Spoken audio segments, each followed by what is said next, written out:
So now we're going to talk about the 1980s, and as we just finished talking about the 1970s, towards the end, the 1970s to the 80s really made a jump in looks, and it really, I have to say, 80s was quite interesting era.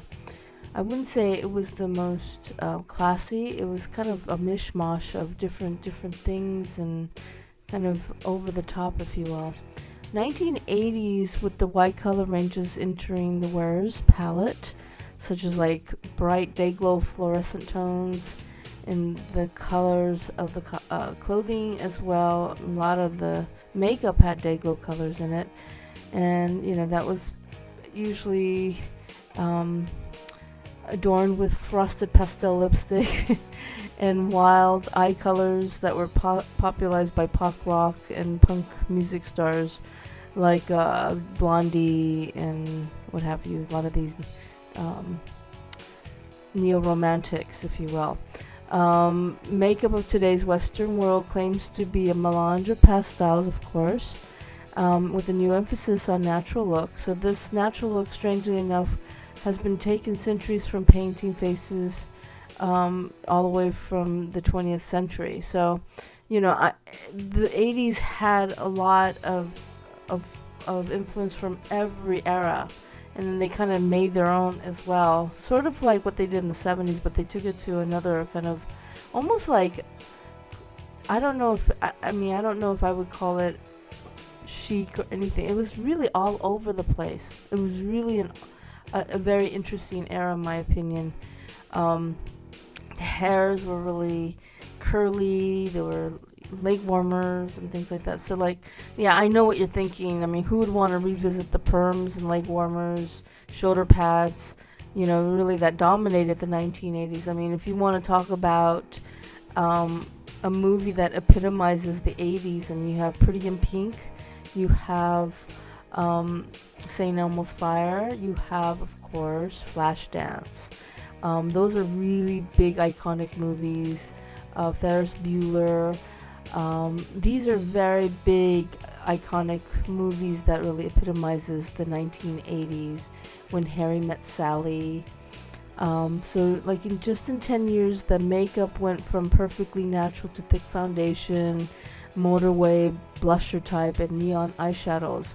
And Cyndi Lauper is probably one of the most recognizable icons of the decade, as well as the Go-Go's. And she was the one that has the look that created to her matted hair and orange eyeshadow.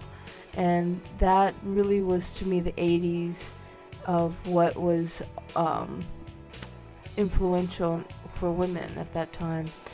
Makeup was literally painted onto faces.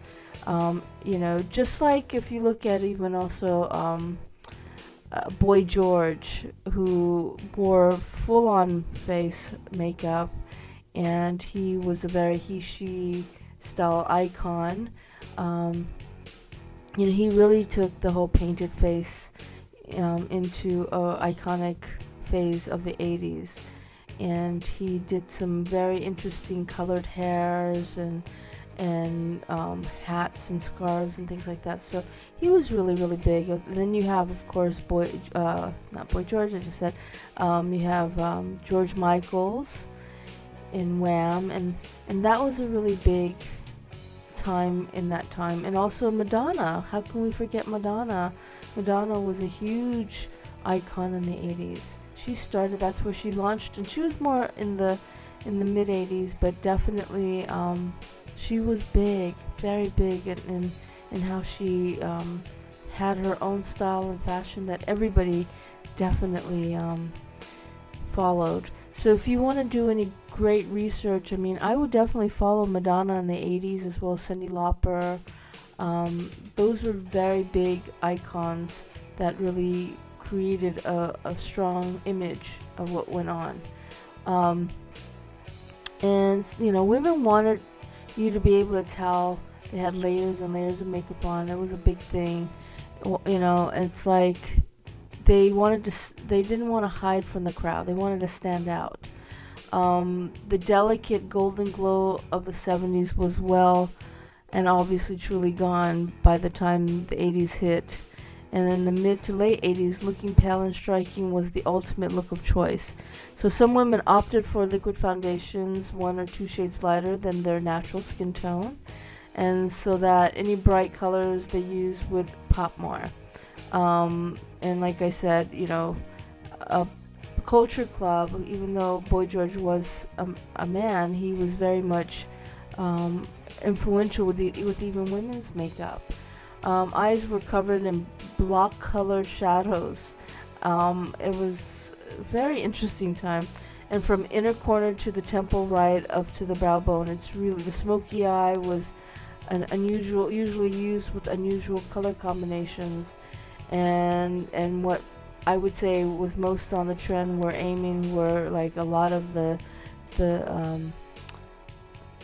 shimmery pigments, like pigment colors. The loose pigments were really, really big back then, with stark black eyeliner and lots and lots and lots of blush. And on the lower and upper lash line, they definitely did not leave any liner, but it was really smudged liner. It wasn't anything like that was like from the 60s or the 50s or the 40s or the 30s or the 20s, where liners were very precise and had much more of a detail. The liner was much more black and smudged into the eyes, which kind of flowed right into the smoldering application of the eyeshadow. Lipstick was very frosty. Yeah, it was really an interesting, big hair, big hair. Lots of shoulder pads, so the shoulders were very big, very, very theatrical.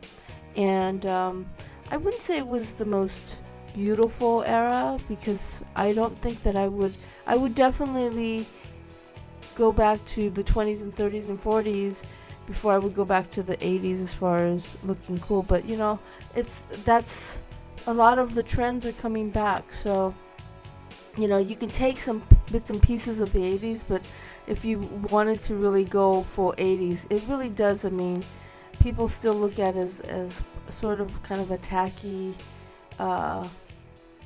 era.